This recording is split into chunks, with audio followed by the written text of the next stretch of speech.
that's what a lot of men do in relationships. They get in relationships and they try to control their partner, right? I don't want my woman doing this, and this. Have your standards, but you can never control anybody. I'm on a mission for me, no matter how long it's gonna take. I could just see it already. Give me that new Benz or the Wraith. Watching my own back where I'm from, it was never safe. Yeah. Need 100 M's up in the safe. Last chance, life a movie. Roll another one and get baked. Mix the underwealth with the Gucci. What's going on, everybody? Welcome to another episode of Between the Lines Podcast.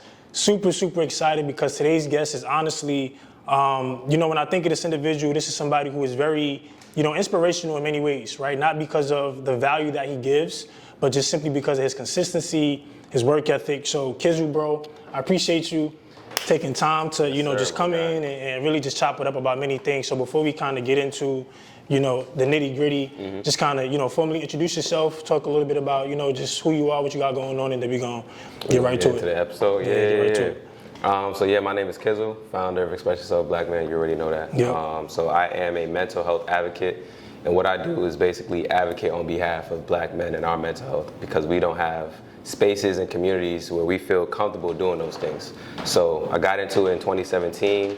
I started with an organization called the Kizzle brand, and that branched into Express Yourself Black Man after dealing with my own healing journey, having to go to therapy, and trying to create a space where we as Black men feel comfortable talking about the things that bother us on a day-to-day, bro. Yeah, so. I love that because I think especially with, everything that's kind of going on in the world today, as a man, I think we need to kind of really focus in and keen in our mental health, you know what I'm saying? And I think you're somebody who's very credible enough to kind of give, not just myself, as somebody who's trying to get better with, healing in many different ways, but just, helping everybody, learn how to kind of take care of their mental space. So before we get into Express Yourself Black Man, Kizzle brand, I kind of want to talk about, how did you pivot into that space, right? So kind of talk to us about what were you doing before that? So I know you went to Del State to school and all that, but just really more so, how did you kind of pivot into that space? And when did you realize that mental health was a necessity for you to kind of make it your brand? Teenage years, bro. So we were talking earlier before the episode, we were talking about my relationship, right? The funny thing is, whenever we talk about mental health and just healing journeys as Black men, a lot of the times what ends up happening is we go through a breakup, right? We go through a breakup, and that's what sparks us to actually start healing. So it was the same thing for me. So 14 to 19, I was in a relationship. 5 years of my life, teenage years, those are the years that, us as guys, we go crazy. We going crazy, right? We know what that means, right? But for me, I was in a committed relationship. And so we ended up going into college together, and the relationship started failing. And at the time, I didn't know why it was failing, but it was failing because basically I had a lot of insecurities, and that was impacting the way that I showed up in the relationship because I wasn't actually healing. So after that, I went through this period of depression. I still didn't go to therapy. I still wasn't actually focusing on my healing. I went into the thought process of, if I can just grind this away, I'll be good, right? And that's when I started a Kizzle brand. So I knew mental health was a thing. I just didn't know how to really engage and actually heal. And I thought the thought process of focusing time and energy on different things was the best way to go, right? And so that's what I did. And that's when I came out in 2017, was like, yo, I've been dealing with depression. I've been going through my battles with mental health. But even at that time, I still hadn't gone to therapy. I still hadn't done the deep shadow work, self-reflection that I needed to do to really start healing. I did self-reflection after the breakup, but it wasn't deep enough for me to really uncover that I was dealing with a lot of insecurities as a result of parental wounds and all these different things. So fast forward, I get into another relationship in 2018 as a result of me actually not healing because I'm looking for love in another partner. I'm looking for a love that I didn't get growing up in a partner, in a woman, right? So we get into a relationship 2018. I'm graduating at that time, and then we decide to do long distance, right? Bro, I can't do that long distance shit. You can't do long distance? I can't, bro. Why not? I'm not gonna lie. I don't. It's not that I can't, but I think I just wouldn't prefer to do long distance. Have you done it before? I've done it before, and it didn't work. How long? I mean, it's 2 months. 2 months? Yeah. I mean, we was together, but it's crazy because we was together for a good period of time before I left to go to school. Okay. But then once I got to school, it just wasn't. It wasn't working? The same, and I feel like, of course, I could have, remained committed. I could have obviously made it work because I did love her, solid individual. But again, through at that time, at that age range, bro, it's just like so many distractions and so many things. So here's what I'll say about that, right? I'm gonna finish up. But so long distance works if you want it to work. Exactly. You know, I agree. You and your partner gotta make it work. I agree. You know what I'm saying? Because me and my girl, we do long distance right now. Technically, not even technically, we do long distance right now. Because she's in Florida, I'm in New York. So I go out there like every other month or some change or whatever, and we make it work that way. And we make sure that our communication is. So I'm doing it that way. All right. So I love this conversation because we're going off script at this point. Yeah. Because we're just talking about so much. But you saying that, how do you keep the relationship like fresh? I mean, I've been together for so long, but like, how do you kind of keep that relationship fresh, like repetitively? Like, how do you not get distracted? How do you not kind of lose sight of what's important, like as a man? Because there's gonna be guys listening that, you know, needs this advice. And quite frankly, I'm one of them, right? Because look, I personally feel like I can't last long enough in a long distance. So as a person that's listening for myself, like, how do you kind of, like, what does it truly take to, like, really keep that spark? So for me, it's understanding who I'm with. Right. That's the biggest thing, bro. I think a lot of times we kind of like, as just human beings in general, we always like to make it a man thing. Oh, men are, you know, we're visual creatures and we want to be all over the place, right? Human beings in general. You think women don't think about other men when they're in a relationship? Absolutely. You know what I'm saying? They do the same thing that we do, right? It's about being disciplined and understanding who you're with. I know who I'm with. So at the end of the day, it doesn't matter who I'm looking at, right? Because I'm gonna have, everybody's gonna have thoughts, right?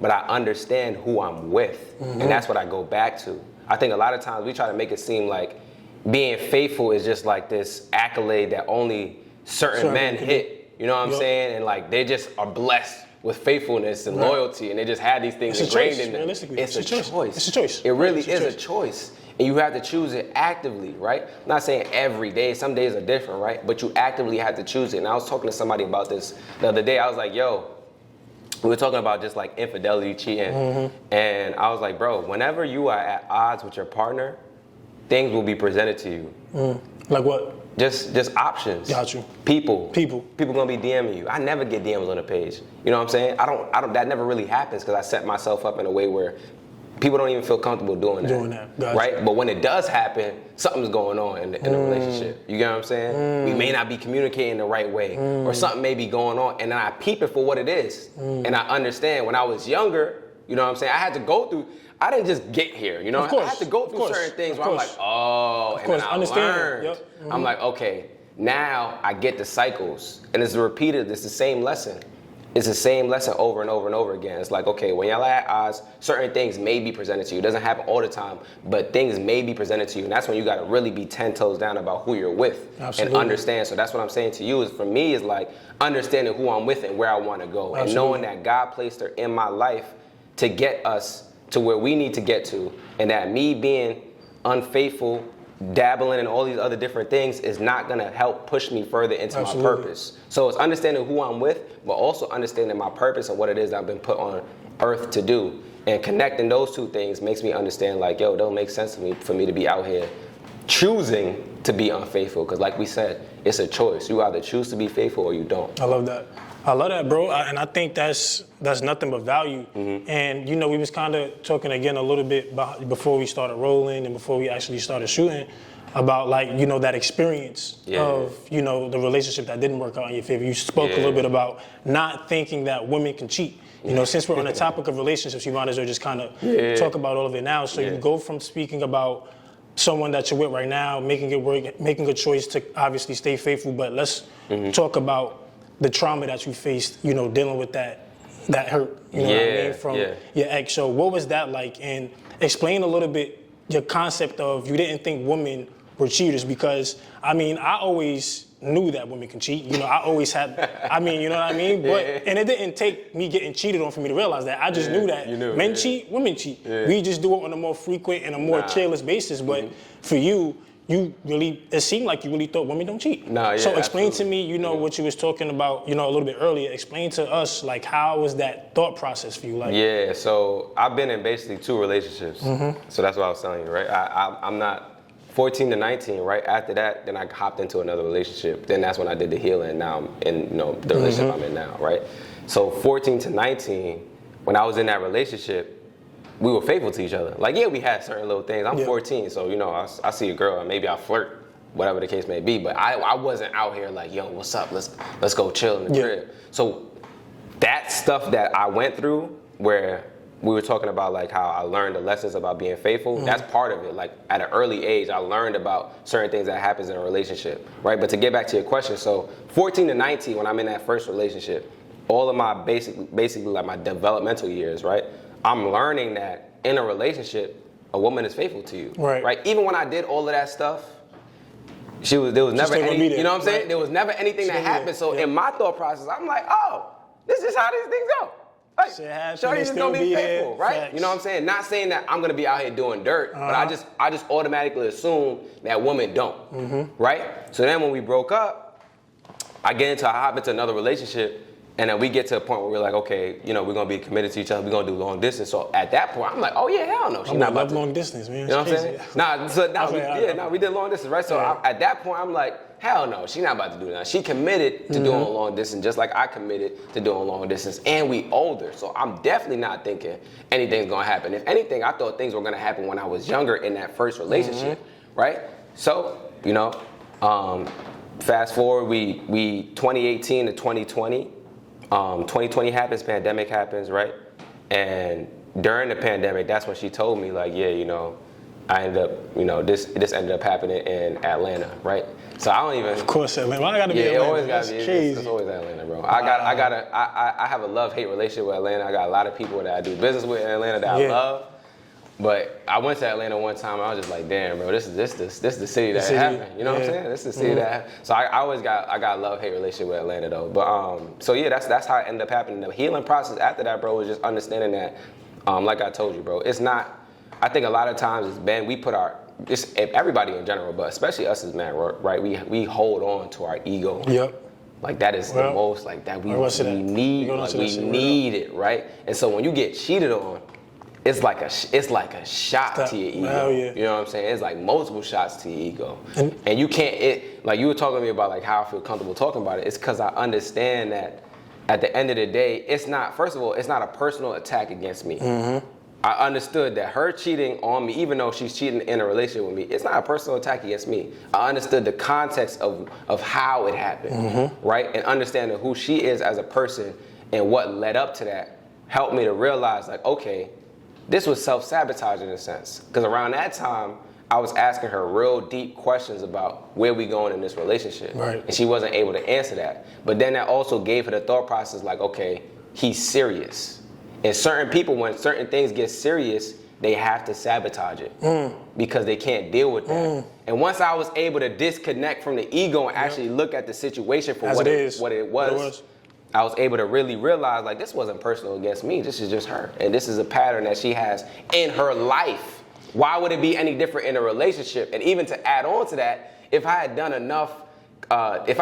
intentional dating with her instead of just hopping into a relationship, I would have realized that pattern and we would have probably never hopped into that relationship. It would have never happened in the first place. You would have the chance to see that. Facts. Nah, that's crazy. And it's crazy how you mentioned you had a serious conversation about where y'all were heading in the relationship. I saw this clip that you posted on your page, and you was talking about, I think you was on the podcast that you referred, what was the podcast? Daily Wrap-Up Crew. The Daily Wrap-Up Crew. I think you were telling them 3 questions that you should ask to determine where the relationship is going. So real quick, what is that like? Can you talk to us real quick about like, you know, what questions or what's some things you should know before heading into a serious relationship? So here's what I say, right? I say dating with intention, right? And the reason why I call it dating with intention is because I feel like a lot of times we go into dating just like, listen, I get what I get. You know what I'm saying? I'm going to get what I get. Whatever choices I get, it is what it is. You know what I'm saying? Imagine going to a restaurant and they just bring you out whatever. And you're just like, all right, you know, I'm just happy to eat. Get it. Facts. That's what we do when we go out and date with no intention. You know what I'm saying? People don't even understand who they're looking for half the time. Right? So that's what my thought process was. That's why I was asking, that's why I was saying it's 3 questions that you need, right? And the questions were, where are you going with your life, right? What's your 3 to 5 year plan? And is that individually for the person or together? Individually, because at that point, you can't really plan together because you need to understand them as an individual, right? And then you're able to determine whether or not their plan will align with what you're trying to do, right? Because some things just don't align, right? Maybe y'all have different career choices, maybe I could probably make it work, but it's best to know these things up front so that you know what you're getting into versus hopping into a relationship. Now you're with someone that's saying that they want to go to Australia and you want to be in New York. You get what I'm saying? That's completely different. These things can be avoided if we have these conversations up front, right? And so the second question was, what do you want out of a partner? Right? And then I was talking about the Venn diagram, basically, right? If you tell me this is what you want, this is what I have, I should have more in the middle than any other of those circles, right? And so I love when I post clips on social media, bro, because everybody's always like, not for real. Oh, these things don't work. These are interview style questions. I was gonna get to that. I was gonna get to that. Yeah, I read the comments. I just don't respond to all of them, bro. But people are like, these don't work. These are interview style questions. Men be lying. Blah blah blah. What I said in response to that was, you move off actions. Right? You listen to the words, but you move off actions. So I'm not asking you those questions to then say, oh yeah, these answers sound great. Let's hop into a relationship right now. I'm asking to pick your brain to understand what you're saying. That way I can hold you to that. And if your actions don't match, I know what I need to do. And I don't try and put you into a different box based off of what you said. I listen to what you say. This is now the blueprint of who you are as an individual, right? And now if your actions aren't matching that blueprint, I know what I need to do. And I don't try and make a new blueprint for you. That's the problem. People try to recreate. People try to recreate. Even if the person is lying, you can tell that, okay, this person is not matching up to what they said that they would do. If they tell you that they're a certain way and their actions aren't matching that, there's no need for y'all to continue. And the questions still help because you were able to determine that they're lying based on what they said versus what they do. So this is what people don't think, like, yeah, okay, people lie. Great. That's great. You need to ask them the questions so that you can know up front what's going on. You not asking the questions is not going to stop you or stop them from lying at the end of the day anyway. It's just prolonging the process. So that's what I think about, like, bro, you have to ask the right questions. You have to date with intention. You have to know what it is that you're looking for in a partner. And then the last question I said is, are you healing? Because answers could be great. I could be very articulate. I could tell you my plan. I could rehearse it. Everything could be awesome, right? But at the end of the day, if I'm not healing, there are things that are going to arise in a relationship. Relationships are built off of communication. We know that. It's built off of communication. You get better at communicating. You get better at expressing yourself when you are going through the healing process, bro. So that are you healing is very important. Somebody was asking me a question about, well, should people be dating if they're healing? Right? Bro, it's crazy. Somebody was asking me a question, should people be dating if they're healing, right? But at the end of the day, healing is a journey. We like to think of it as like a destination. It's not. You don't just get to a place and you just be like, oh yeah, you're healed. Like now it's time to start dating. No, you're always healing, bro. It's a continuous process. That's crazy that you really said that, because my next question was going to be, when it comes to the healing part, right? As men, right? As men, do you feel like, because like you said, it's a yes and no. It's like sometimes I feel like even though I have those personal traumas or those personal wounds, people feel like they can date women to not as a void to heal them or as a void, but they feel as though being with somebody who they have a great relationship with, a great friendship with, or they can see a future with, they feel like just talking to them or venting to them, you know, just getting that comfort, they feel like that can slowly but surely ease the personal trauma. So it can. What do you think about that? Do you think is that true? It's true. It's true. But so can you date? I mean, obviously you can't, because you know. But I'm saying, like, personally, would you date somebody that you had a great relationship with? You feel like this is somebody who, you know, every time y'all speak is just love. They really care about you, but you know deep down you're going through those internal traumas that you're trying to heal from. Can you see yourself giving somebody, you know, not 1,000% of you, but you know that every time you're with this person, it's nothing but good intention? It's nothing but love. Yeah. So, man, for me personally, I know who I am as an individual. So yes, I could do that, because I know behind that, I'm going to be working to make sure that I'm doing the healing work so that I'm not bleeding all over the relationship. Got you. Here's a caveat to that. Some people want the comfort of that relationship without doing the work on the back end to make sure that they're healing the trauma so that it doesn't bleed on the relationship, right? Because that's another part of this, right? If you get into that relationship and all it is just, okay, I love the comfort of being with this individual, and then you're not doing the work on the back end to deal with your own individual trauma, it's not gonna end up working out, because that stuff is gonna come out. Relationships have a way of showing you what you need to work on. They have a way of pulling out the individual trauma that you have that you haven't addressed, right? And it may not be conscious. You may not even be conscious that it's actually happening. A lot of the stuff that I was telling you about when I was 14 through 19, the insecurity that I know now in hindsight, during those ages, I had no idea that that's what was going on. I thought I was leading. My woman you can't wear this, you can't post this, you can't put this on. You know what I'm saying? You shouldn't be on Facebook and Instagram and stuff with your cleavage showing. You know what I'm saying? I think that's leadership. I thought that's what leadership was, but it really was insecurity, because now I'm uncomfortable about the fact that there's a potential that someone may be attracted to you. How the hell? Bro, you have an attractive looking shorty. People are gonna be attracted to it. You have to trust that she knows how to deal with that. But because I was so insecure, I wasn't able to trust in her ability to manage herself. And that's what a lot of men do in relationships. They get in relationships and they try to control their partner, right?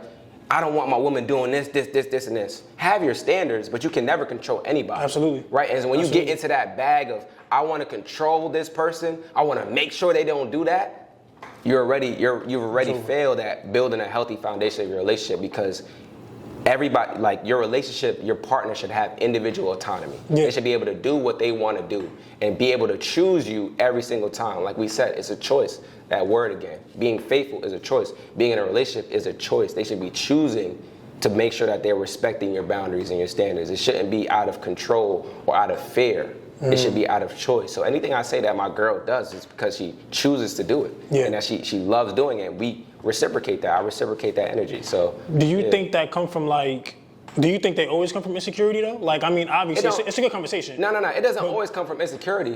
It's not always, insecurity is the word that I use for myself. Because I feel like there's some guys out here, bro, that's great men, you know what I mean? But they just, that control factor is real. You know what I mean? Like, I don't think you should be doing that, but I think that's such a flaw when you try to control women, because it's just like, you can't, you know what I mean? But it's the trust factor that comes into knowing where you are in your relationship with her. So it's like, where else could it possibly come from if it's not just insecurity? It's ego. Yeah, you get it. Go ahead. It's ego, right? You feel me? It's the ego. So it's like, there's a fine line between knowing what you can tell your partner and what you can't. You know what I mean? That all comes from, obviously, experience. So my question to you with that was just like, you know, as men, how can we do a better job? You know, just opinionated, you know, obviously there's no right or wrong answer, but as men, how can we go into our relationships with more, obviously after healing and all this good stuff, how can we just go into our relationships with more intention, right? You know, how can we just go into it with the mindset of, you know, security, safety, trust? Like, what are some things you think can help us have that peace of mind, really? You gotta identify your triggers, bro. You gotta know what triggers you.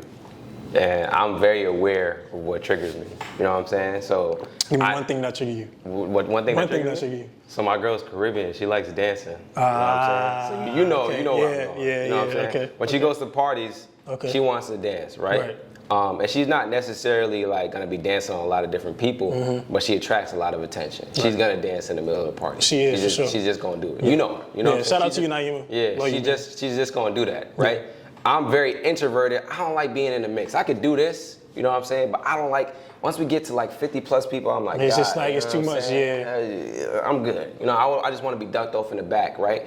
And so especially when I was younger, that would trigger me a lot. Just the fact that she drew in so much attention, and also at that time, Caribbean culture, you dance with everybody. You dance with your mom, you dance with your cousins, everybody, right? So she's dancing with men, women, it don't matter. But for me, that triggered me because I'm like, bro, what the hell?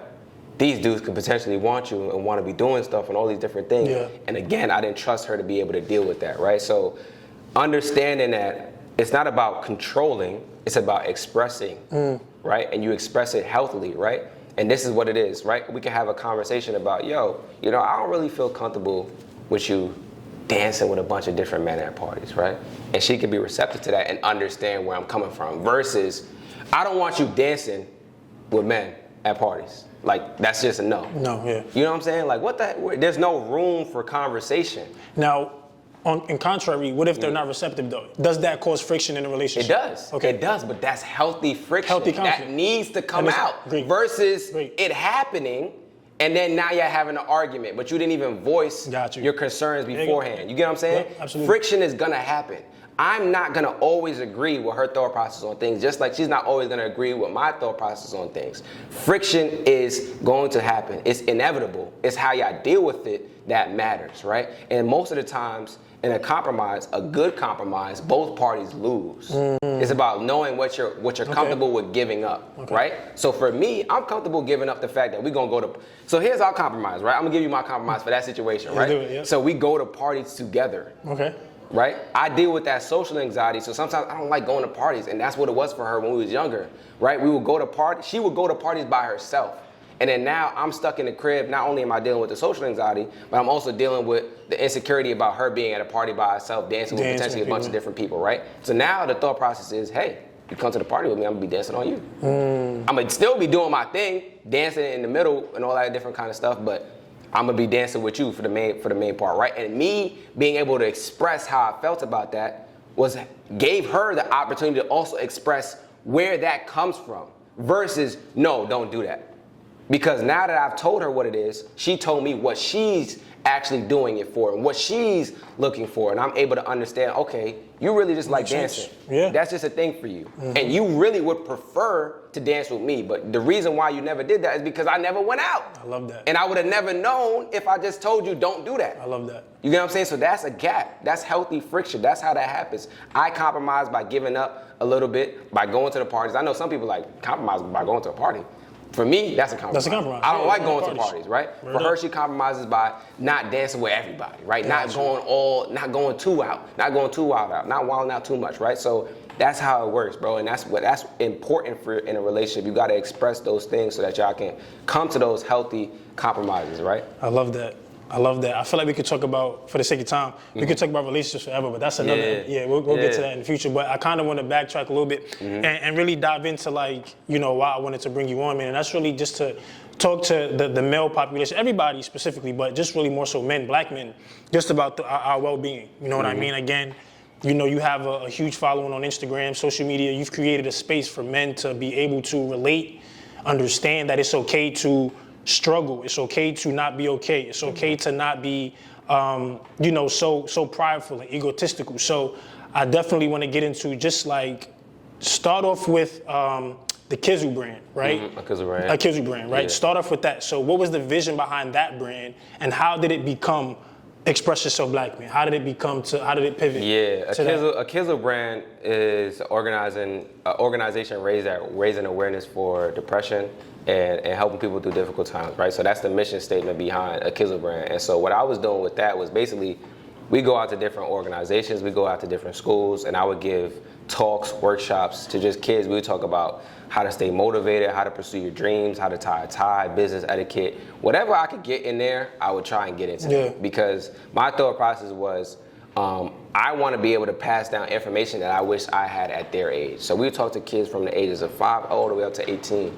And I was doing that all the way up into the pandemic. So from 2017 to 2020, the vision was really to eventually get to a point where I can get booked out and get paid for these gigs so that I can continue to give back to the community. What ended up happening was I would get gigs here and there. They'll all be non-paid. I didn't really get paid for a lot of different things, but I was doing it out of passion. I was staying obedient. This is one thing I say all the time is staying obedient to what God, staying obedient to what God is calling you to do. Because at that time, even if you look at the Kizzle brand page right now, I don't even think we definitely not over 1,000 followers, right? So it's still growing? It's not that I'm saying that to say bro, it's been 5 years and it didn't grow to a point where Express Yourself Black Man is at now, right?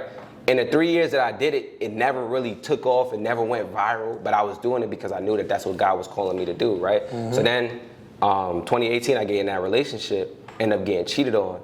And because I was in the mental health advocacy part of a Kizzle brand, right? As part of a Kizzle brand, I ended up deciding to go into therapy. And when I went into therapy, I started learning all these different things about myself, right? And so I was already in a place where I was comfortable going out and talking about these things because that's what I was doing with a Kizzle brand. And so I started talking about therapy. And then that's when Express Yourself Black Man happened, because I was like, yo, like I have a Kizzle brand and we talk about mental health advocacy, but there's a deeper issue within mental health advocacy dealing with Black men specifically, where we don't even feel comfortable having these kind of conversations at all. You know what I'm saying? But I was realizing, like, anytime I talked about stuff, I'd have Black men DMing me like, yo, bro, this is dope. Like, I dealt with this too, blah, blah. And then we would have a conversation about it. But when it came to talking about it publicly, nobody wants to have a conversation. So I felt like, okay, Express Yourself Black Man only makes sense. And that's when started the podcast up, just started talking about lessons that I was learning inside of therapy. And then I branched into talking to therapists, doctors, activists, advocates, all these different kind of things. And then also growing the social media, bro. Yeah, I think that's amazing, man, because like, I feel like, you know, for me personally, just kind of seeing how much it's grown and just really kind of being a part of that community and really seeing what it's doing for just not myself, but for other men and people from all over the world. It's just like, kudos to you for doing that, man, because I think, you know, we need more of it. We honestly need more of it. And I feel like you're creating a foundation for people to say, you know what, I see this is what it's doing for not just myself, so now I think I'm gonna go ahead and start going to therapy. I'm gonna go ahead and start having these conversations. I'm gonna go ahead and start talking about these things. So my next thing for you is, and contrary to all of the positive stuff, you know, talking about mental health is something very sensitive to a lot of people. So having such a presence on social media with Express Yourself Black Man specifically, has there ever been any, you know, derogatory or negative remarks? I know we kind of spoke about that a little bit, you know, where comments be all crazy. You know, in addition to the positive stuff, what are some negatives behind like having such a space where it can also be very sensitive and negative to some people, where people don't always agree with you? You know? People not gonna always agree. While I think a lot of the things you speak about is facts and it's factual, some people, and as opposed to that, don't agree. So absolutely. What is that like? How do you deal with that? You know, just knowing that everybody's not gonna agree with what you say. You know what I'm saying? Man, if Naima could be here, she'd be smiling. The reason why I'm saying so, I used to struggle with that heavily, bro, because deep down inside, I have people-pleasing tendencies, right? And so I was starting a social media page as a people-pleaser, and I didn't even know I was a people-pleaser. So Express Yourself Black Man helped me to get out of people-pleasing, because you can't people-please on the internet, right? You're gonna go insane, you're gonna go crazy, right? So I was getting on social media, posting my thoughts on things, and then when people would leave comments in disagreement, I'm questioning my whole existence, the whole page, everything. So that's what I dealt with heavily for like a year and some change, right? Where I was just like, anytime somebody disagreed, I'm thinking that it's an attack on me. Right. And I'm always talking to Naima about it, I'm talking to my therapist about it also, but I'm talking to Naima and I'm like, yo, bro, like, I can't believe that this is what they thought about this content. And she's so wise, she'd just be like, yo, you understand that everybody has their own thought process, and some people are not seeing it from your point of view, and she would bring me back down. And that's why I always tell people, like, your girl is not there, your girl, your partner, right? They're not just there for them to just be listening to everything that you say and just taking instructions and, you know, and agreeing, right? I come to Naima because I understand she has wise counsel and guidance in areas and can see things that I can't see, right? When I'm in that situation and I'm thinking that these people are attacking me personally, she's telling me, yo, that's not what it is. And that helped me to keep going, because around those times, I'm like, yo, bro. You like, F it. I said, bro, yeah, I don't need this, bro. I got a 9 to 5, I'm doing okay. I'm not even getting paid from this. You know what I'm saying? I got a lot of followers, but I'm not dumb. I'm good. I don't need to do this. I'm not, that's one thing that separates me from a lot of different people. I'm not doing it for bread. You know what I'm saying? If I was, there would be a bunch of ads on the page. I'd be talking to all these different sponsors. I don't do that. I don't need to do that, right? And so for me, at that time when I was dealing with that, I was like, bro, I'm about to just dip off because I'm good. I don't need to do this for money. But she helped me to come back down. So now my thought process is understanding when I get a comment like that, right? I always have like a knee-jerk reaction to just respond and defend myself. But that's the people pleaser in me, wanting people to understand where I'm coming from and wanting people to like me. Right now, I take a second, right? I take like 5 seconds, I read the comment, and I understand where the person's coming from. A lot of times, what people are really saying is, hey, I clicked in to watch this hoping that it would help me, and it didn't. And you didn't see me in the way that I wanted to be seen, and you didn't help me in the way I wanted to be helped. And this is the way that I'm expressing it on your page. And so it's my decision to then respond to that or leave it as that. Most of the times I just leave it, because most of the times what ends up happening is when I respond, people are already hell-bent on their idea. So me just responding is not really doing much, right? I can explain as much as I want to, but I've done it enough to understand that most people don't even care for the explanation, right? Right. They're hell-bent on what their thought process is. And in other situations, they understand where I'm coming from, and it is what it is, and we agree to disagree. But I pick those battles wisely, and I focus more, I focus more on the positive than the negative, right? Like if I find myself ever getting to a point where I have hundreds of positive comments, and I'm just gonna focus in on those 2 negative ones, I know that the wiring needs to be reframed. And then I focus in more on the positive, and I just keep it that way, bro. But it was definitely a journey getting to this point, because I mean, it's not even just for mental health, but it's just like, even for myself, bro, being, just somebody who loves to inspire and kind of give value in many different ways, shape, or form. You got to understand that, people aren't always going to agree and are not always going to see eye to eye, and that's okay. And I think you kind of explaining it how you explained it, you do a very good job of kind of refocusing and recentering yourself, and understanding the changes, if any, not crazy changes, but understanding how to kind of move in the future, so that way you're kind of more appealing to the masses, if that makes sense. It's not even necessarily about, here's the thing, right? Like, it's not about being more appealing to the masses, right? So for me, it's about being authentic without being disrespectful, right? If I know I'm being authentic and I'm not trying to disrespect anybody, I'm comfortable, right? If somebody took it as disrespect, then it is what it is, right?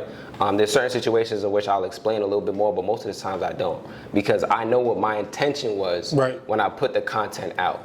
So it's not about trying to appeal to the masses, because that's when you get into the point of like having like this cancel culture like influence the way that you create. And I feel like as creatives, yes, you have to move with a certain level of grace, but you also have to be true to who you are, like we were talking about.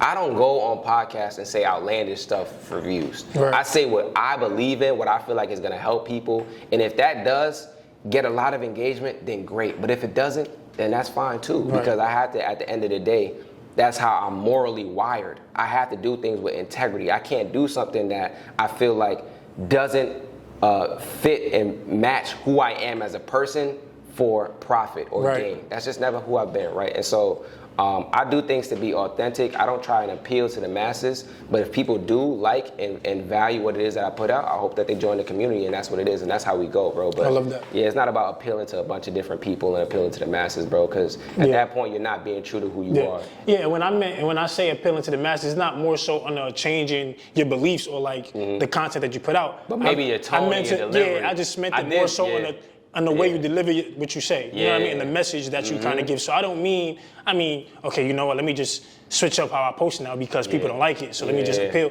Nah, I just meant in a way that sometimes now that I've had this experience where I said something and it might have came off as a trigger to somebody else, let me just be mindful of like when I do have this same message, I'm gonna just say it in a message in a way where they can kind of say, okay, cool, now I can see what he's saying, although I don't agree with it, I still see where it's coming from. You know what I'm saying? You know what? No, you're speaking facts, because when I first started in YouTube, I'm very animated when I start talking about certain topics. I get passionate, and when I get passionate, my voice raises. And so when you're making a YouTube video and all you're doing is posting 30-second clips of you raising your voice and talking to a community of people that are dealing with mental health issues, it's not, you know what I'm saying? So I would have comments, people like, bro, why are you always yelling at us? Why your tone sound like that? I'm speaking facts, but my tone and my delivery is off.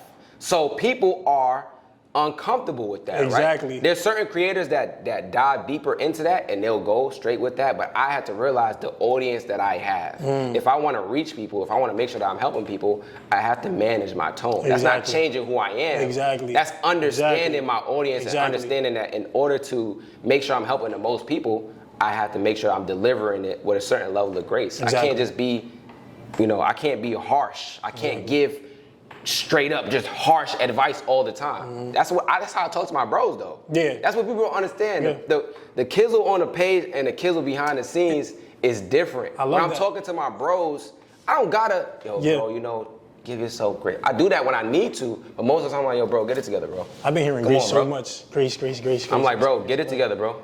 You can do. I know you can do better than this. I love that. And we was talking a little bit before we started shooting over on the other side. You was kind of mentioning where, as men, there's a lot of situations that we experience where we don't like to talk about it or voice our concerns or just our trauma or what we're going through. But when we get in that room with our bros or whatever, we vent. Yeah. Right? Yeah. So what's that like for you? And you kind of spoke a little bit about, you know, the Kizzle on your page and the Kizzle behind the scenes is a little bit, you know, different. So talk about what that's like, you know, from being, you know, Kizzle, you know, an influencer. When I say influencer, don't think like you good, bro. Influencer in terms of like people, you know, people I'm not one value, of those people that be like fiending about titles and all this, bro. It is. But it's just like speak about like just that dynamic. Whereas people don't like talking about things like that in public. But it's like when you get in a room like this, you can have those convos. How important is it to be able to speak about your things freely without feeling like you're being judged or, you know, not caring because you know who you are? Yeah, like you said. Yeah, you brought it up. I was gonna say, there's this trend on social media of people telling people, yo, you can't tell everybody everything, right? And I understand that to a certain degree, right? But I feel like, listen, I talk about some of the most intimate moments in my life, getting cheated on, depression, suicidal ideation, social anxiety, relationships with, you know what I'm saying? These are the things that people hold near and dear to their heart. The reason why I'm able to give it so freely is because I'm comfortable with who I am. Once I give it to you, you can't use it against me because I'm not giving you ammo. You know what I'm saying? I'm not giving you anything that is gonna penetrate me because I know who I am, right? And I think people are so uncomfortable with the truths about themselves. So when they give that to other people, it feels like, it's like, yo, they can use this against me, right? It's like, oh my God, man, like I just told them I got cheated on. What if they bring this up in the future? Don't get me wrong, those are uncomfortable situations if somebody brings something up that you told them in confidence. But at the end of the day, if I'm comfortable with who I am, it's not gonna bother me because I know who I am. I'm comfortable with that situation. I've made peace with it. Like I said, with the cheating, with the depression, with the suicidal ideations, with the anxiety. I know who I am as a person. So it's easy for me to express what it is that I'm going through, what I'm dealing with, because it's not gonna do anything if you bring it back up or use it against me or whatever the case may be, because at the core of who I am is, bro, I'm good with this. Like, whenever I give it to somebody, I'm good, bro. At that point, I'm already good, right? So I'm not saying for people to just, bro, tell everybody everything, right? You're not at my tolerance level, right? You may not be at my level, but you gotta understand that the things that you are comfortable with, those are the things that you can probably share freely. And if that's not everything, then that's fine. But for me, it's like, yo, bro, I'm comfortable with these things. So it is what it is. And I got more and more comfortable with those things as I went through therapy and as I talked about it and understood and listened to another human being say, you're valid for feeling the way that you feel. And that's another reason why we need to express, because a lot of times we have these things cooped up inside and we don't feel valid for having these feelings and thought processes until we actually express and get it out. And then when we get it out, we're like, yo, you cool with that? That's crazy. You cool? Like, that's cool? That's cool to you? And it's like, okay, cool. Wow, I didn't even realize. But you would never know until you had that conversation. Yeah, right? And when it comes to expression, it's like, I'm horrible with expression, bro. You think so? I'm horrible. I don't think you are, bro. I'm horrible. I'm horrible with expression sometimes. I feel like there's certain things. Emotionally,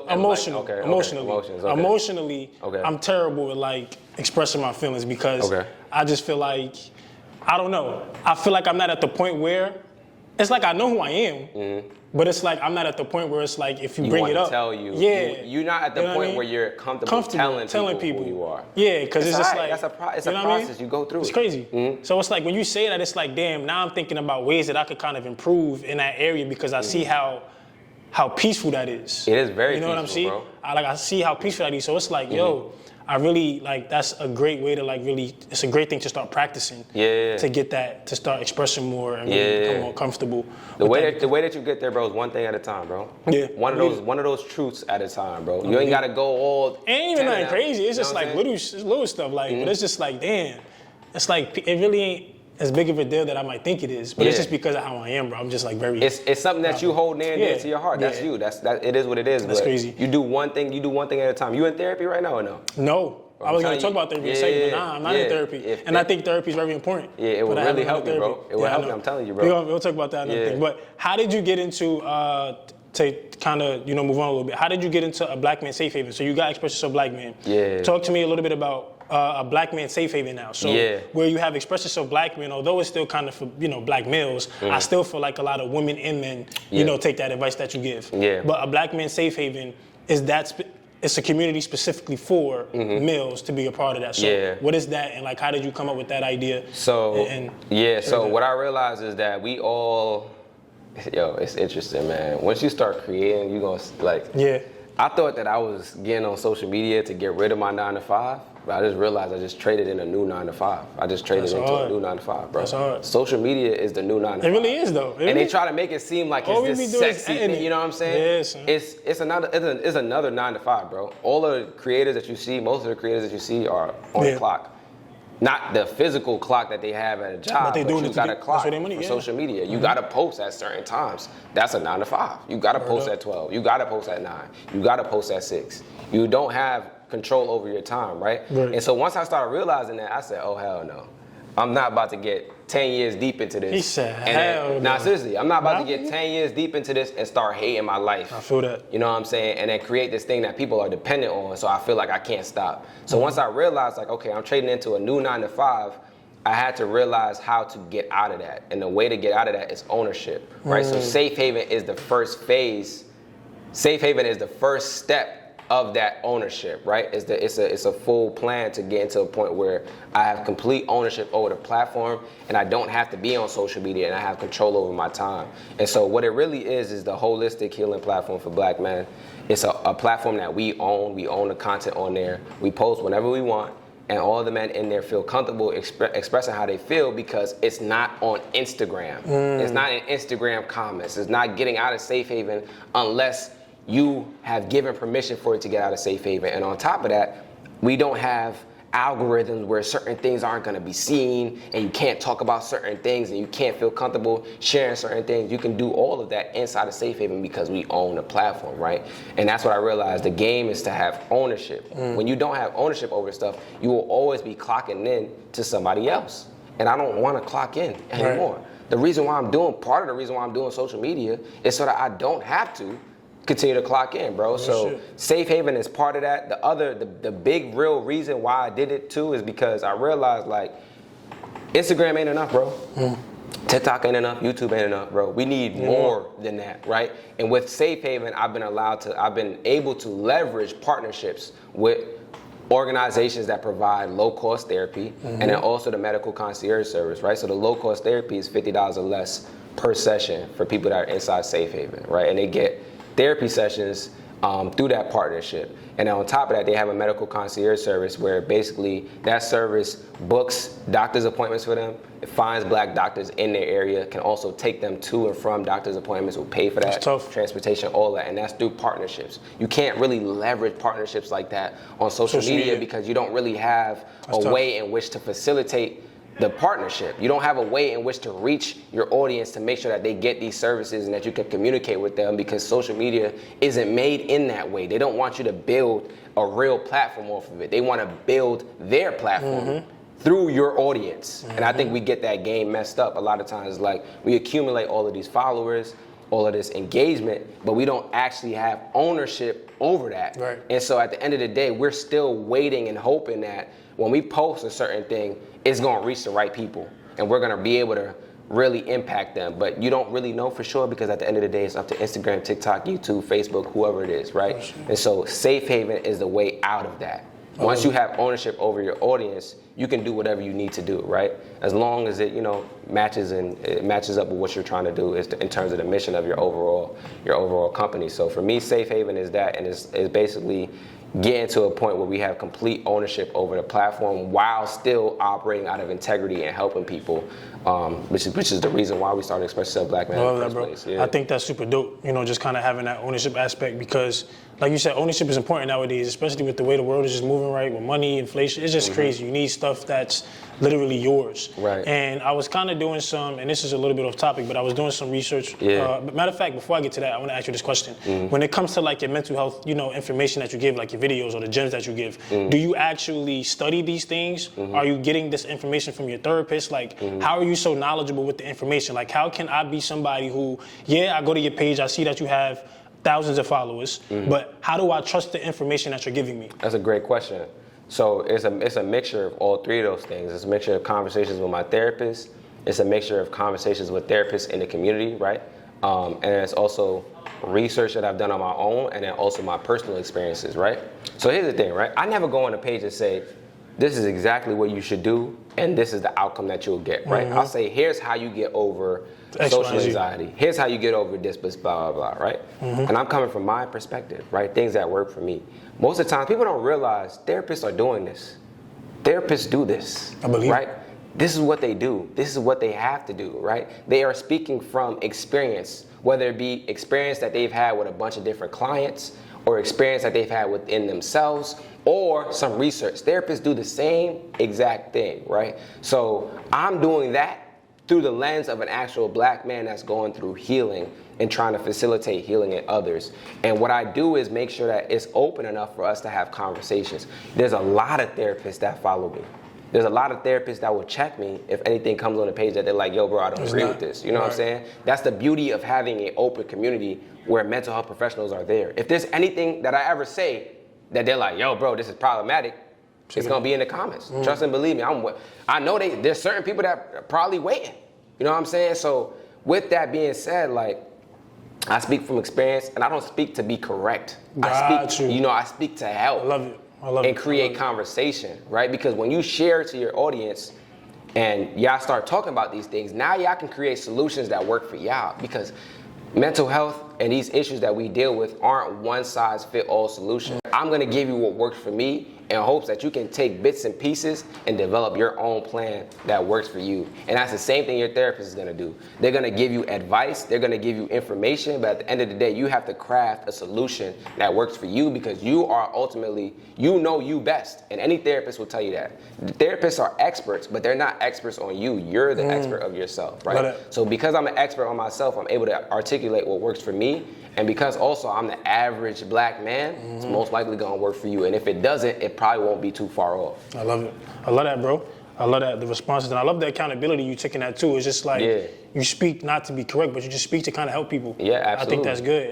And I love the fact that you're open to getting that criticism. You know what I'm saying? Because there's a lot of people who so, like, again, prideful, that it's like, when I say certain stuff, or I post this, you know, when I post this clip, I need it to be, oh, I'm right, oh my God, he got all these gems and all that. Like, you don't post for that. You post to just honestly give game, give value, whether you take from it, whether you don't. I'm open for the feedback. And I think that's what a lot more people or creatives need to do too. Right. It's kind of like be more open-minded. Right. You know, to that criticism. Understanding that. And just understanding that it's like ways to be better. You know what I'm saying? There's ways to be better. And I think you do a good job at that. So that's dope. And my next thing I had that I was gonna ask you was, I kind of wanted to, I was researching your page, and I think you wrote this book as well too. Yeah, Her and the Healing. Her to Healing. So where did that come from? Did that come from, just based on the title, did that come from your breakup, or was that, not to go back, but it was just a regular book? So talk to us a little bit about what that book was about. Yeah, so 4 different chapters. Each chapter is split into 2 sections. And so the first section is my story, so basically my experience dealing with the chapter subject, and then the second section is my advice, my guidelines, what you should do to actually go through healing when dealing with that. So the 4 chapters are depression and suicidal ideations, breakups, anxiety, and then attachment styles, right? And so I made it in a way where I kind of took people through my journey of going through the healing process, right? So like we talked about, that relationship from 14 to 19, that's the first chapter, which is breakups. I talk about the process of going through the breakup and what that did to me, and then how I healed from that. Then the second chapter after that is depression and suicidal ideation. I talk about dealing with depression after the breakup and how I actually healed with that. Then the third chapter, I talk about anxiety, right, and what that was like for me, and how I started dealing with anxiety and realizing that I had anxiety. And then in the fourth chapter, I get deeper into attachment styles, because I feel like attachment styles, attachment theory is very important for all of us to understand, because it's really how we create and form relationships with other people, right? So like, if you have an unhealthy attachment style, then you're most likely going to be forming unhealthy relationships with other people, right? Unhealthy, right? And so there's 4 different attachment styles. I just want to break them down. Anytime I talk about attachment styles, I just want to break them down. So 4 different attachment styles, right? There's secure, which is seen as the ideal or healthy attachment style. There's anxious, insecure, preoccupied. That's the one that I had, right? So anxious, insecure, preoccupied is basically like you have problems with intimacy, right? Or you actually have problems with individuality, right? So I think of attachment styles in 2 different, there's 2 different dynamics that play out in each attachment style, right? So if we go back to secure, we think about intimacy and individuality. A secure individual is comfortable with both. And when we get to anxious, insecure attachment style, they are not comfortable with individuality, right? But they love intimacy, right? So that's where I was at. So that's also why when she would go out to parties and different things, I would struggle because I want to be intimate, but now you're forcing me to be in my individuality. So that's a trigger. Okay. You get what I'm saying? So that's anxious, insecure, preoccupied. Then you have avoidant. Avoidant is the opposite, right? So they struggle. You said avoided or voided? Avoidant. Avoidant. Okay. Yeah, avoidant is the opposite. They struggle with intimacy, right? So this is intimacy for them, right? Individuality, they're very good at. They love being in their individuality. So when their partner is in a relationship with them and they want more intimacy, they struggle with that. They push that away. It's called avoidant for a reason, right? So they're comfortable with their individuality, rather be in their own individuality.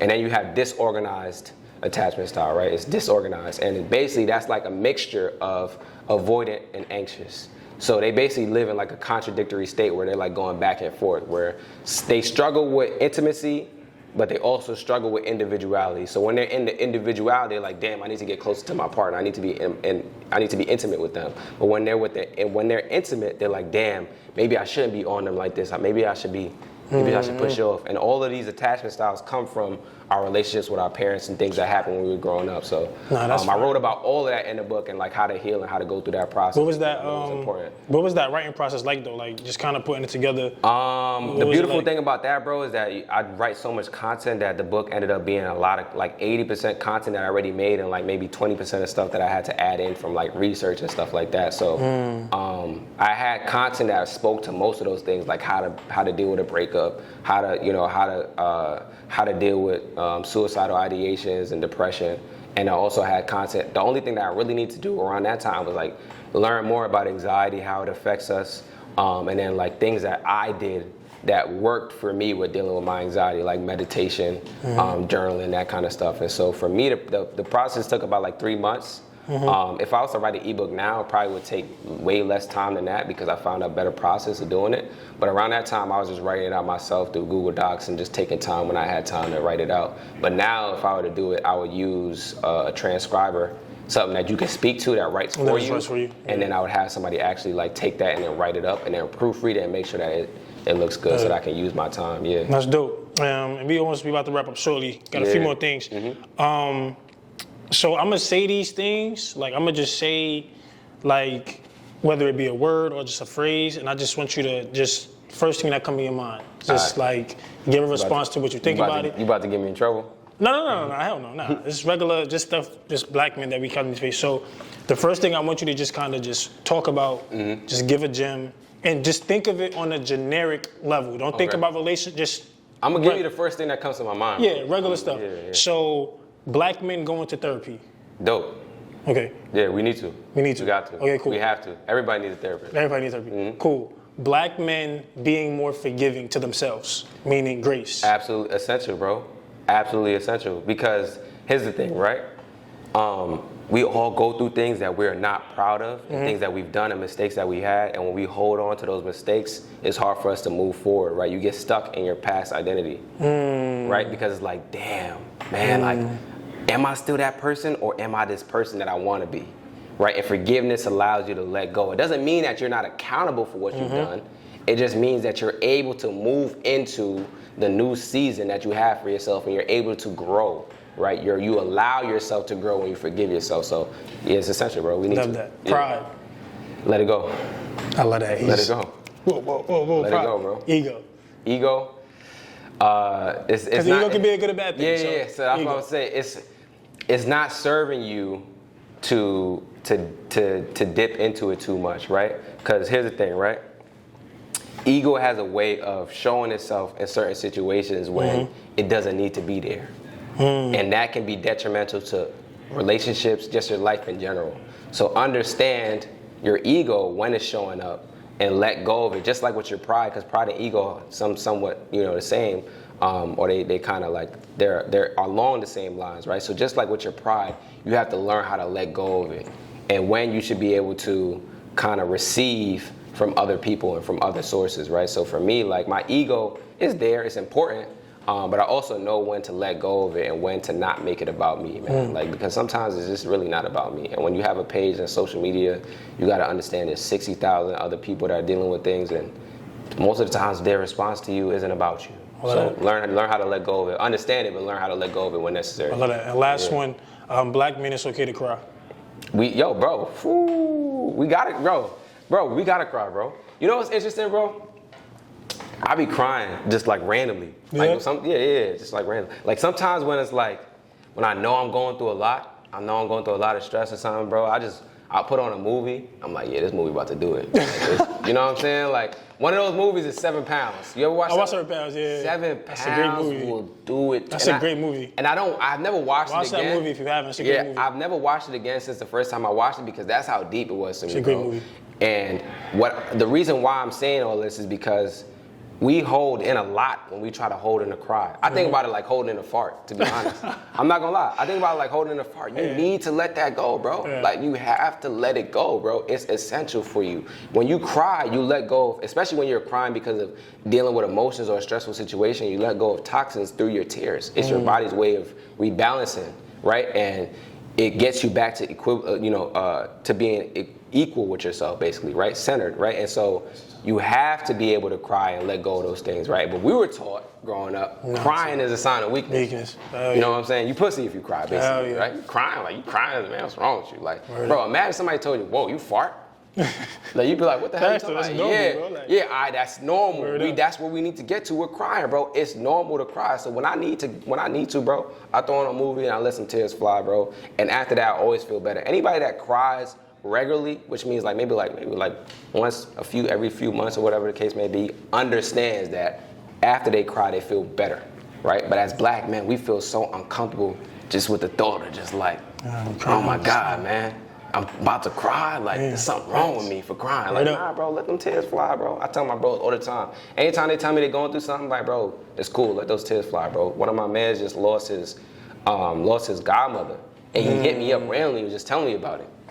And I knew in that moment, like, as men, we will ask each other for permission. You know what I'm saying? Like, we do that. It's crazy. Like, bro, I'm going through this. And it's like, he's looking for you to say, yo, just let it go. You know what I'm saying? So I just gave it to him. I'm like, yo, bro, let it go, bro. He never asked me for it specifically, but I know in that moment, that's what he needs. He needs to let it go. So I was like, yo, bro, let it go. Let those tears fly, bro. There's nothing wrong with crying. He's like, thanks, bro. Wow. And that was it. We didn't talk after that. But I knew that's what he hit me up for, because it was out of the blue, bro. Yeah. Just kind of, going after that, whatever the case may have you. So now I kind of want to talk about for you, with Express Yourself Black Man, a Black Man Safe Haven, a Kizzle brand, just kind of with your whole movement, right? What's the overall vision and goal, for you personally? You know what I'm saying? Like, with those brands, obviously, but like, what's the overall vision and goal behind all three of those things, right? You know what I'm saying? Like, what's the overall end goal? Like, do they have their own specific visions, goals, or is it all just kind of They all play into one goal. Got it. Which is doing whatever God tells me to do, bro. Whatever God has envisioned, bro, that's really what it is. I pray to God and I ask him all the time, like, bro, listen, I don't want the responsibility of this. It's a lot. People don't understand, bro. Like, you got 60,000 people that's following you on Instagram, that's bro. Crazy. That's a lot for one person. Yeah. You know what I'm saying? So I don't want the responsibility of trying to manage and dictate where we go. Right. I want you to lead me in that direction and I'm gonna follow, right? It's all about just being obedient. So what I'm seeing right now, right, and this is something that I always, I just have conversations with God and I steer the course based on what I'm seeing and what he puts in my life. What I'm seeing right now is next 5 years, I'm definitely not going to be on social media as much. I'm going to be making content, but not posting like I'm posting. No, it's going to be frequent, but I'm not going to be the one doing the actual posting. Oh, gotcha. You're going to have people in place. Automate in the back end so that I can have more time to actually do things like this, have podcast features, go out and do talks, things of that nature, and then really build. Safe Haven is a mechanism that I'm using to build that income while also having integrity and helping people so that I can get to a point where I can have control over my time and do the things that I want to do. So eventually with Safe Haven, what's going to end up happening is that we're going to have enough members that are in there that I'm going to be able to now to leave my 9 to 5 and work on this solely.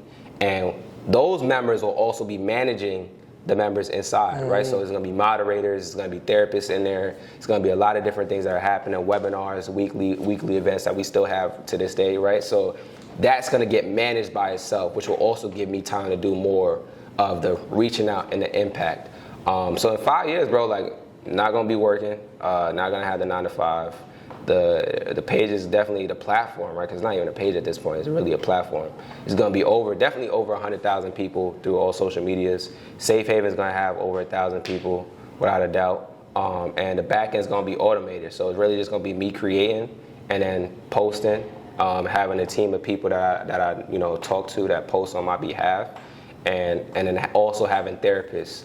The long-term vision, 10 years, right? If we get into 10 years, is creating mental health, they call it outpatient mental health like clinics, right? And basically I think of it as like a YMCA for mental health, right? So it's gonna be a bunch of therapist offices, it's gonna be gyms, it's gonna be studios, it's gonna be like a building like this basically, but geared towards mental health. So imagine like you going to a gym, right? But you're playing basketball with therapists. Dope. That's you know what I'm saying? A lot of times the reason why we don't get into therapy is because we don't know what it looks like. I don't know that a therapist actually looks like you. And so for me, it's like, bro, I don't want to sit down with no white man. You know what I'm saying? True. But when you go into a facility and you know that the people that you're going to be around are therapists and you can kind of bounce ideas off of them and they're just, letting you know, yo, bro, I'm free on this day, you're going to be more comfortable with like potentially having a conversation with them, right? And so for me, it's about always bringing to the community what we need where we're at. So that's why I started with the social media first, because that's where we're at. We're always on our phones, but eventually we have to have the physical locations, and that's what's going to happen in a 10 years time frame. I got to get my degree, do a certain number of years, have people under me, and then branch it out that way. But eventually it's going to be an outpatient clinic, and we're going to have them in New York, Atlanta, all the hot spots, all the cities where a lot of black people are. Cities. Yeah. How do you find time to like to pour into yourself before giving to so many other people, bro? Like you said, you have 60,000 people, you have a great audience. Like, how do you find the time in the space to just pour into you before you just pour into everybody else? The key word is before. Yeah. So it's really that. Sometimes it's really a simple solution, right? So for me, I do that before I do anything, right? So I wake up in the morning, right? And I don't always do this. Walk me through a typical day. On a typical day? Like a typical busy day, or like content posting day, something like that. So a typical day, let me take you through, right? Wake up around 6 a.m., 6:30, like 6:30, right?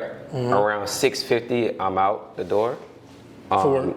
No, not for work. Okay. I work from home. So around 6:50, I'm out the door, I'm going to the gym. Got you, okay. So that's when I'm investing time in myself, right? Got it. Normally, before I even go to the gym, I've already meditated for 5 to 10 minutes, right? Got you. So that's another investment in myself. Then I hit the gym, and I have a trainer, so we do a session for like an hour and a half to 2 hours, right? So by the time I finish that, it's around like 8:30, 9. 9, I'm coming back home. I've already made a smoothie before I went to the gym, or I'm making a smoothie now. I make that smoothie, I go upstairs to my room where I'm about to, start my work day, and either I meditate then if I haven't already, or I just start my day where I, drink my smoothie, start my work, right? And I'll be posting an affirmation to the page at 9 o'clock. Then at 12 o'clock is posting some video content, whether it be through the podcast or YouTube. And at 6 o'clock is posting like a carousel, which is a longer form type of content where you got to swipe through. Because normally the thought process is 9 o'clock you need inspiration, 12 o'clock you're ready to be entertained, and at 6 o'clock you're ready for education, because it's the end of the day. 9 o'clock you're ready, you need affirmation, you said? Inspiration, 9 o'clock affirmation. You need inspiration. Yeah, 12 o'clock you're ready to be entertained. It's lunchtime. Okay. You know what I'm saying? At 6 o'clock you're ready to be educated. I like that. So that's the way I think like about that. it, right? Okay. And before all of that too, on my way to the gym, I'm praying. So that's why I get my prayer in. And I'm talking to God and I'm asking him, just to guide me and make sure that, I stay sane with all of this, and that, I want to give him all the glory and all the praise for everything that he's doing in my life. And I just thank him for the community that we have, because it's dope. Dope, bro. Yeah. Dope. Yes, sir. Good little day in the life. Yeah. All right, man. So you kind of give us a lot, man. What's next for you, bro? What's next? What's next, man? What you got, any big projects anything that the people should be looking out for? Yeah. So we got 20 more slots to fill for low-cost therapy inside of Safe Haven. So I've been doing that through DMs. I've been sending out like hundreds of DMs in the last week or so of people that are looking for therapy, and I'm trying to hook them up inside of Safe Haven for low-cost therapy. $50 a session. So that's what we're trying to fill right now. We have some other things that I'm working on. I can't, you know what I'm saying? It's cool, bro. Yeah, whatever you can share. It's not finalized yet, so I don't want to say anything. For sure. But what I can say for a fact is that the thought process is to create a space where we can continue to facilitate conversations not only inside of Express Yourself Black Man, but other places, right? So potentially doing tours, that kind of thing, conferences, that kind of thing. So in the works with kind of plans with different organizations to get those things done. So I think the main thing though is getting to a point with Safe Haven where I'm able to then get out of the 9 to 5 and be able to work on it solely. So I'm always focusing time on that.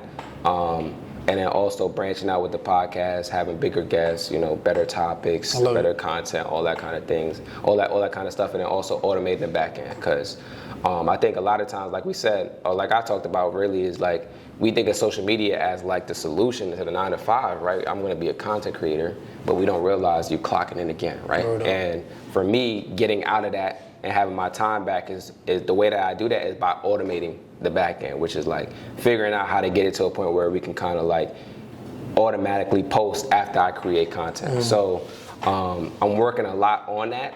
And then also, I didn't even say this, but getting my degree. Getting my degree. So I take this very seriously. Like I'm a mental health advocate right now, but I'm definitely gonna get my degree. Yeah, I'm definitely gonna get my degree because this is not something that I'm. What is it gonna be in? Mental health counseling. So it's going to be clinical mental health counseling. So that I can be a counselor, right? Like this is not something that I'm just doing because, of course I'm passionate about it, but like this is what I know. Certified. Yeah, I know I'm called to do this, right? Big, so with that, I understand that I have to go and get the degree. And like I said, the 10-year plan is to have the outpatient mental health clinic. In order to have that, you got to have the degree. So just playing into all of that and understanding what the vision is, so that I'm moving based off of that right now. So taking the small steps to get to that big goal. That's dope, man. I think you gave us everything, bro. And you know, just from listening to everything that you got going on, just from one man to another, bro. You know, I wish you well in everything. Keep doing your thing. You got a lot of great stuff going on. I follow, you know, you heavily. You know, because you're not just only helping people like myself, but you're helping thousands and thousands of people. So, you know, if you tuned into this episode, man, just please comment, you know, like, subscribe, be sure to follow Kizzle. You know, all his information is going to be down in the description, but Kizzle, my guy. Appreciate you, man. If y'all tuned in, I love y'all. Peace. Like, get to the cake. I'm on a mission for Maze, no matter how long it's gonna take. I could just see it already. Give me that new Benz or the Wraith. Watching my own back where I'm from, it was never safe. Yeah. Need 100 M's up in the safe. Last chance, life a movie. Roll another one and get baked. Mix the honor wealth with the Gucci. Yeah, you know when I get up in it. I promise you gon' catch feelings. All you gotta do is hold it down. I told you I'ma kill his niggas.